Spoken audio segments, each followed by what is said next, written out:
जिसने राम पर लिखा वह महान हुआ।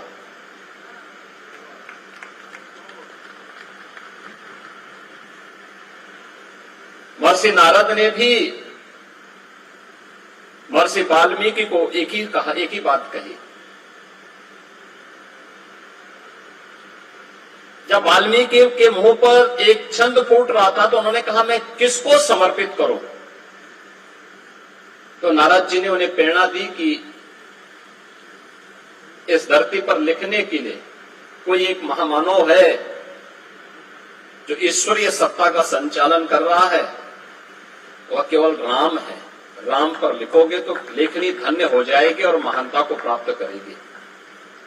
व्यावहारिक संस्कृति का दुनिया का पहला महाकाव्य रामायण बन गई।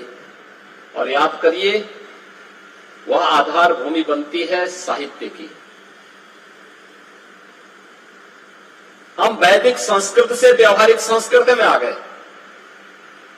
व्यावहारिक संस्कृत से कैसे अपनी लेखनी को धन्य करना है, यह अगर सीखना है तो महर्षि वाल्मीकि के शरण में जाइए, जिन्होंने राम को आधार बना करके महाकाव्य की रचना कर डाली। उससे पहले उस प्रकार का महाकाव्य किसी ने नहीं रचा था। लेकिन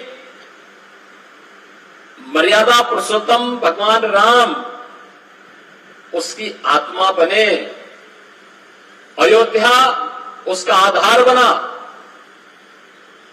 तो साहित्य की एक नई विधा का सृजन हो गया।